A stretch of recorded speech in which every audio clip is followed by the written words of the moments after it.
veš, kaj praznujemo danes? Kaj že ste? Danes praznujemo dan norcev oziroma šaljivcev oziroma lažnivcev, kot vidite v tem učbeniku. In moje vprašanje je, če ste se danes že s koga pohecali oziroma ga kaj nahecali. Da pa mogoče izvemo malo več o zgodovini samega praznika oziroma dneva norcev, katerega obeležujemo zadnja leta.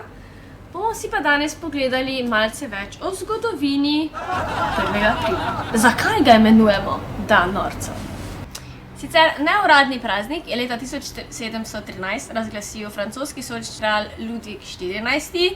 Na ta dan bi se naj dvorni norček privoščil šalo na njegov račun, tako da bi kralj skoraj izgubil krono. Nekateri strokovnjaki so prepričani, da praznovanje 1. aprila sega že vse tja do 16. stoletja. Do tega naj bi prišlo po zamenjavi julijanskega koledarja z gregorjanskim in praznovanjem novega leta 1. januarja. Predtem so namreč praznovali novo leto od 25. marca do 2. aprila. Praznovanje so zato nekaj mesecev prestavili, 1. aprila pa so se še vedno delali norca iz tistih, ki so na spremembo pozabili oziroma spremembe niso poznali. Za nos so jih potegnili tako, da so jim devali lažna darila. To je bila kratka zgodovina o nastanku dneva norca. Kaj pa nam je dovoljeno vse na 1. aprila? 1. aprila nam je dovoljeno nekoga spraviti v zadrego, a previdno. V nekaterih državah si lahko 1. aprilsko potegavščino privoščijo le do poldneva. Na to se morajo zresniti. Potegovalščine po 12. uri bi naj prinašale nesrečo. Ja. Šale se sicer razlikujejo od države do države, medtem pa v Franciji velja, da tistega, ki potegnejo za nos, velja za... Kdo ve, zakaj velja? Za aprilsko ribo. Tako poimenujejo v Franciji tistega, ki se iz njega pošalijo. Zanimivo. Kaj še kaj piše v našem učbeniku? Katere so pa 1. aprilske šale, ki so najbolj odmevale po svetu? Da vidimo.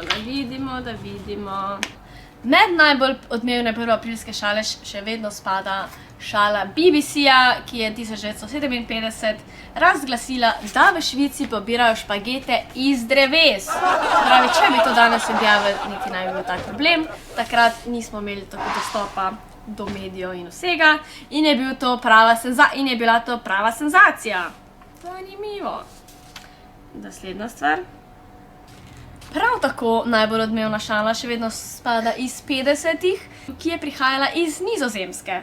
Eden iz medijev se je izmislil, da je stolp v Pisi porušen. Seveda je tudi tokrat so mnogi nasedli in nastala je prava zmeda.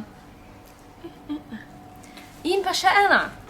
Televizijska postaja na Malti si je leta 1996 privoščila vse voznike in so v javnosti namreč objavili novico, da morajo vsi vozniki voziti po desni strani cestišča in nastal je pravi šok in zmeda. Lahko rečemo, da danes niti ne moramo spraviti ven več take šale, zato so vse šale malo starejše. Kaj pa vi? Koga ste vi danes kaj nahecali? Zakaj jaz to delam? Konec koncev pa, zakaj bi se samo šalili in hecali 1. aprila? Življenje je predvsem bolj zanimivo, ko se imamo luštno in se hecamo. Učbenik za dan norcev je na voljo v MCC-ju, notri pa vas čaka še kakšno zanimivo dejstvo. Lepo praznujte!